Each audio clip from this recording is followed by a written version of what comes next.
Hello everyone, my name is Diego Rivera and I'm the instructor for the introductory course on drone videography.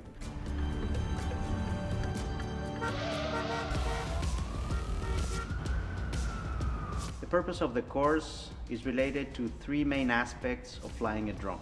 The first one is concerning the laws in Canada that regulate flying a drone. So we're going to learn the basics of it. We want to promote flying drones safely. The second part of the course is related to practice. You're going to gain some hands-on practice in a safe environment. And the third part is related to learning the cinematic aspect of flying drones. So what can you do with it in terms of a narrative? Hopefully I'll see you soon in the course. Thank you.